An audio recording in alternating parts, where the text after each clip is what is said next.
What's up, everybody? It's your boy Dana. We are back with our Bossed Up series here on GeniuSnap Productions. Make sure y'all check out our YouTube, GeniuSnap Productions on YouTube. Check us out on Instagram, GeniuSnap_Productions. My Instagram is GS_Burst. Make sure you follow me. I like to get my followers up. I will introduce you to our special guest today. Her name is Sonseeahray. She has the business called S.A.M, the label. If you want to say what's up to the people, introduce yourself to them, let them know what you're doing, where you're located also, and shout out your Instagram or your social media info so they can hit them DMs, you know. No, I'm just kidding to her guy. But yeah, go ahead and introduce them. Sorry. Well, hello. Like he stated, my name is Sonseeahray. I have my fashion label called S.A.M the label. The Instagram is S.A.M, so it's S.A.M the label. Say that one more time so they can make sure. Yeah. So it's S.A.M the label. THELABEL. And you said how do I like what am I? Oh, I'm located in Chicago. What is S.A.M the label? Okay. So S.A.M the label currently is a women's brand. I cater to all women, particularly different sizes, heights. So I do made to measure. That's kind of a big thing for me. The label itself is more of a contemporary brand. So I don't do like high-end pieces or couture, but it's more like a casual feel to it.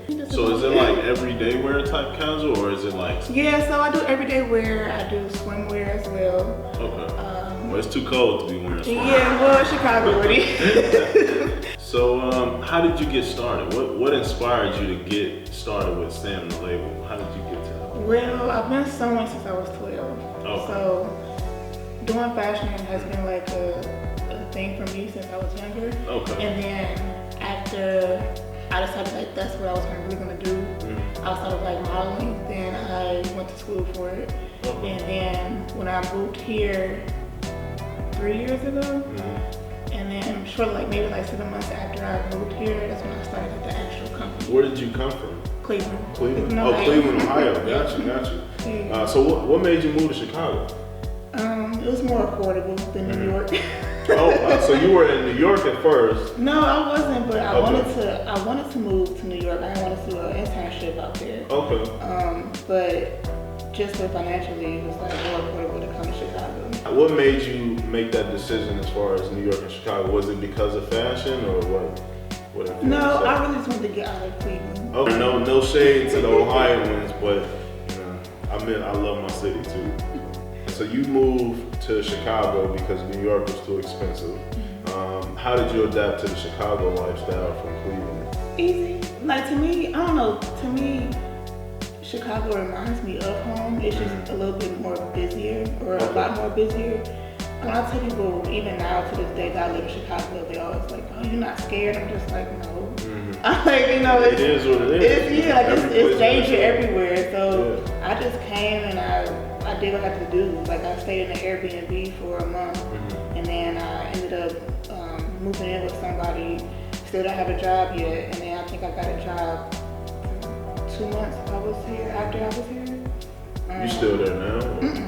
No, yeah. You said, I ain't gonna tell you about my last S.A.M the label started in Cleveland, or did it start in Chicago? It started in Chicago. Okay, so explain to me that process. How did you get it started? Well, that's my mother. She was saying it started in Cleveland. I don't remember, but I think it started in here. But to answer your question, so when I got my first apartment the following year that I had moved in February, and then it was a studio. So when I got that space, I went back home and got more of my things, just like my sewing machine. That's like one thing that I did grab. I didn't have it when I moved here. Okay. And then I was working at a place, and I was, just kind of like saying I was gonna wait until I got more money. And I realized I'm never gonna have the amount of money that I want to start this business. So I literally just told myself that, you know what, you have to make a sacrifice and just start it. Like no matter what you have, use what you have. And I was literally just on the floor sewing. Okay. Like, I didn't have a table, I didn't have a chair to set my sewing. So you got it out the mud. Yeah, so I was on the floor sewing. I made like a little mini collection just to show people that, this is what I do, because back then I was kind of like transitioning out of, I'm not really out of it, but I wasn't doing modeling as much. Okay. But I was doing modeling like a lot more. Did that inspire you to start S.A.M the label? Or? No, because I always wanted to do it. Okay. But I was chasing the dream of being a model. So how do you go from modeling to wanting to be a business owner? Like I said, it was something that I always knew that I wanted to do. It was just more the thought of me coming to the realization that you either gonna do modeling. I mean, I can do both, but it was like, what do I want to put my focus towards now? And what do I really like? What's really my passion and love? And it was really fashion. Okay. So you got S.A.M the label started up. What was your first, whether it could have been like a fashion show, or what was the first market to, what was the first opportunity that you used to market S.A.M the label? That's okay. Because when I did my first collection, I did like a photo shoot, professional photo shoot, with someone that I met prior to moving here. She does like real nice photos. And then I used Instagram honestly to really kind of market it, because back then, like my page, I didn't have that many followers, but I had like over 1,000 followers. And there's a lot of people that, it was a lot of people that, and because of modeling helped me with that. Because it's like when you're a model and you meet different like photographers or just people in general, people will follow you. And if you have like good content or like photos, they're gonna follow you. So I literally try to use that outlet to promote like my business. So you started. You made the point to get something started. What was the first barrier that you faced when you started S.A.M the label? Like a main issue, until you're like, or until I'm getting that revenue, constant sales over and over again.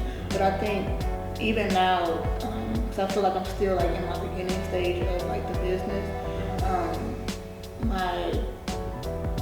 my issue, or I guess like roadblock, would be marketing, and just like really like trying to get my brand out to people to a point where it's like, yes, like it's a sellable item. Because like nowadays you deal with competition when it comes to what's popular, and if it's not celebrity, like if it's not celebrities or influencers wearing your stuff, and it's like, it looks nice, I would want that. But I don't want it because somebody else is not, that's like a higher figure, is not wearing it. So I think that's mine. So have you been able to like figure out a way to get around that, or you can get? I'm figuring it out now. Okay. I haven't executed those solutions just yet because of this. Oh yeah. But going into like next year, that's definitely like a thing that I want to like execute and like experiment with. So you have models, or do you like reach out to models to try to get them to take photos for your apparel? Yeah, so I don't have like set models. It's like I kind of do, but I don't. Like I don't have like my own like modeling like group. Oh yeah. But I have like women that I can like go to, and I'm like, I'm planning to shoot for this collection of these pieces. Are you available? And they're like, yeah, I'm all free. So yeah, I mean, I guess you could say I have my go-to models. What would you say, like, what was your favorite piece that you created so far? To people who haven't seen it, what would be something that you would want them to like, get this? I mean, obviously you want them to buy everything. Right. But like, if you could focus on that one favorite piece, what would it be? I honestly feel like I haven't made it yet. Oh. But as of right now, I think I would say my swimwear. So you said you sketch. So how do you go about creating these pieces? Is it all on sketch, or do you just go straight into it and just start sewing it, and then have it come out, it's just like boom? Yes, dress form, but most of the time I'm drawing and I go to the dress form and I put it on there so I can get like the actual pattern piece for it, and then I just do I draft the pattern piece out and then I just cut it. So it's a process. It's a long process. It definitely sounds like a process. Because even that process, or even like, the fact that I may have draped it on a dress form, it doesn't always come out perfect. So I have to go and like make my adjustments or alterations to it, like the pattern, and then go back, take it out, do like all the stitches, go back and stitch it back up. So I have no idea about that part, so I'm completely lost. But I am curious because I notice a lot of like fashion designers are trying to go into more natural material. I never knew there was a such thing as unnatural material. So how can you explain to us who don't know, what's the difference between, the type of material and why it's important or unimportant to really be concerned about that? So you have your synthetic material and you have your natural fiber material. So natural fibers it's like cotton, silk, wool. Those are all like natural, like coming from the earth basically. Or like that's what we have to do all the work. And then you have your synthetic, which is like your polyester. Okay. And the big difference really comes into play where as far as like against your skin, like sensitivity like to skin. So like cotton, like natural stuff is better for you. I got you. And then also how synthetic isn't that great for like the earth. So say you toss like a t-shirt out, like just regularly, like just on the ground. If it's cotton, then it'll take less time for it to go back into the earth compared to like a synthetic product. I never even knew that. So that's the reason why Time I've been donating clothes. I Yeah. just donated it to the earth. So most of my clothing, as far as like the ready to wear side of it, I use natural. So whether it's bamboo or 100% cotton or wool, like that, I'm gonna use it, and it is more. I won't say it's more expensive, but it's more of it costs more than the synthetic fibers, but again, majority of my pieces are sustainable. That's okay. I mean, you got a ton of people out here that sell t-shirts. So I'm pretty sure a lot of people are aware that there's not always clothing that's going to be sustainable. Yeah. I think a lot of people care more about the clothing brand and the piece that's being worn. Do you feel like right now, like in fashion, the X factor of how to reach out and buy this clothing is based on like a public figure, or do you feel like it's about people believing in the brand, or it could be both? I think it is both, but I don't know. I think it's just from what I personally believe and I see. I feel like it's really strongly based upon who's wearing your clothing. Someone else might say it's different. Going into someone actually believing in your brand, I feel like that may go into people that are actually in the fashion industry and who can promote your brand, work with you, or maybe even finance your brand just because they believe in it and they can put it to a higher make it produce. Yeah. But as far as the actual B2C, business to consumer, I feel like it's strongly who's buying who. So a lot of the celebrities that we see, like Travis Scott and what's his name, Virgil, you feel like they have an upper advantage than local fashion clothing because it's a lot harder, I feel like, to grow a fashion brand than someone who already has the clout. Yeah.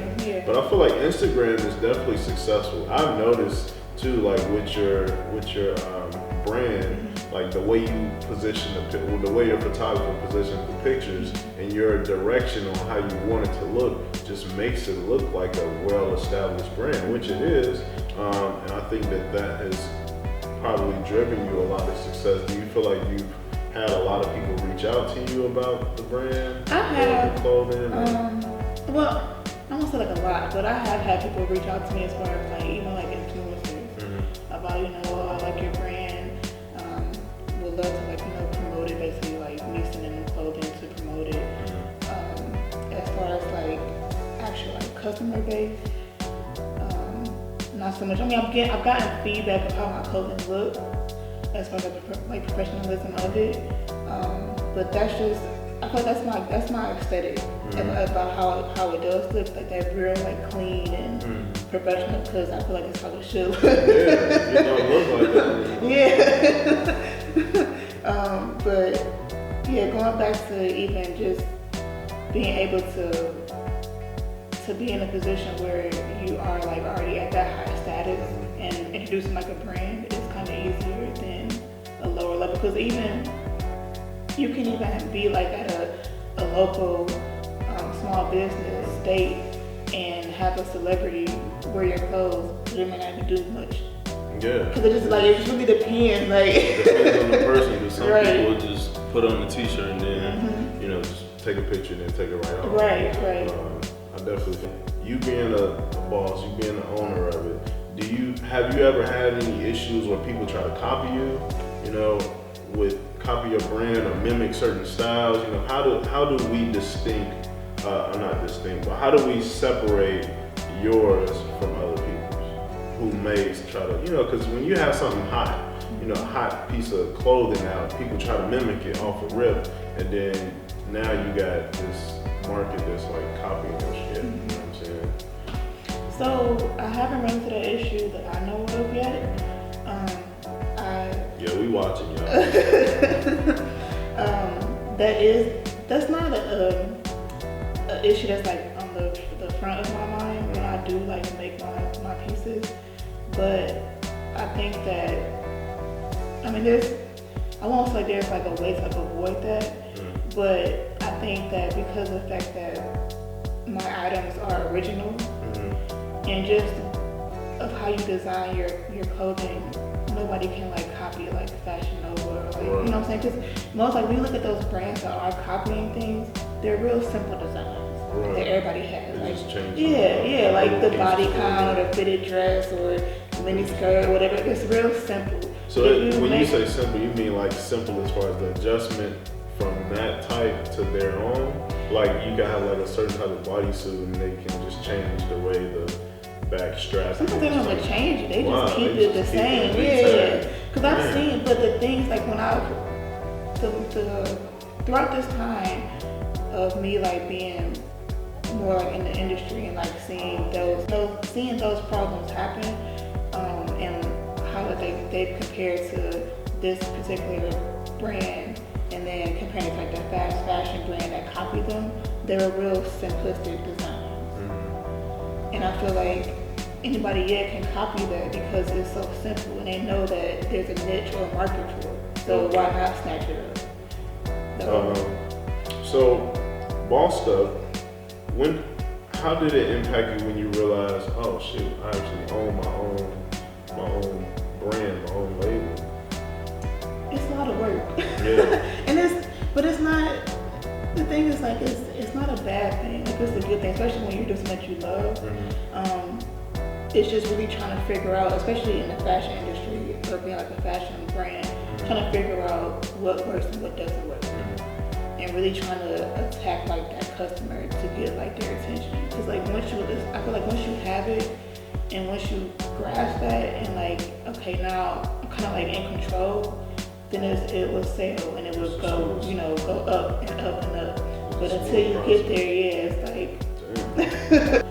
What type of advice would you give to someone who's trying to get into that type of industry, or just curious about, you know, them supporting themselves with doing that? You know, because I know that's probably a mental thing. You know, you deal with emotions sometimes where, you know, you happy about a product that's doing well, and then sometimes you might not be happy about a product that's doing well. And sometimes you might have cases where you overthink it, like me. Like when I started GeniuSnap with my co-founder, I was just in that moment like, yeah, man, we getting content, you know, all this stuff, and then stuff slowly starts slowing down. And I'm like, damn, is this something that I'm doing? You know, but then, you know, you have to realize, okay, well, you know, I have to push it. You know, I have to push it. So what type of advice would you give someone that's in fashion or trying to get into the fashion industry to own their own stuff? Well, my biggest advice is everything will happen in due time. I know one thing that I struggled with when I first started was thinking that if I did certain things right away, that I would take off like that. And that wasn't the case. A lot of, I won't say a lot of wasted time, but I feel like I could have saved like that time, energy, and money if I just was content with where I was and actually like learn from like that process. What is your end goal right now? You know, with S.A.M, what do you see yourself doing with that in like the next year or 2 or 3? Well, I'm hoping that after the beautiful baby, after the beautiful baby comes. Really just I have a goal of making new pieces that are more of me, because I feel like in the beginning I wasn't.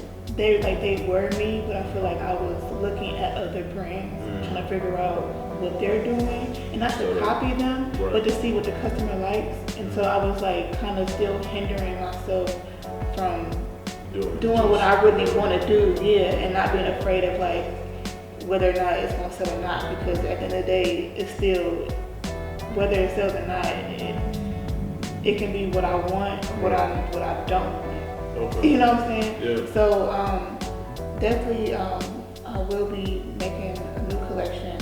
I just had a shoot a few weeks ago with my, I don't like to really say plus size, but I know it's more relatable to people, so I'll just say it. First like plus size model, and that goes into like the marketing as far as incorporating more body sizes or different sizes in my advertisement. Okay. So that's something that I guess like a goal that I'm working on for the future, so that women can be more relatable. Because even though I say that I make clothes for women of different sizes and heights and shapes, if they just see me or like another model that's a size 4, they're like, oh, you just made clothes for skinny women. I'm just like, no, I don't. I make it for all. Wait, can you pause it? I'm sorry. Yeah, but thank you for inviting me. I appreciate it. Again, my Instagram and Facebook social media account is S.A.M. the label. Don't forget the period. Yeah, those are key, but it should pop up. Also, I'm going through like a rebranding and relaunching process, so I definitely will have new pieces available next year following, probably like around March 2020, so just keep an eye out on that. And I think that's about it. Okay. So yeah, I appreciate you guys again. I'm Dana, Sonsherray. This was the Bossed Up series with GeniuSnap Productions. Be in tune, check us out on YouTube, GeniuSnap Productions. You can also check out the Black Friday page. My Instagram, GS_Burst. The GeniuSnap Production main page is GeniuSnap_Productions. Be in tune for this interview, and make sure you hit that subscribe button at the bottom, and we out.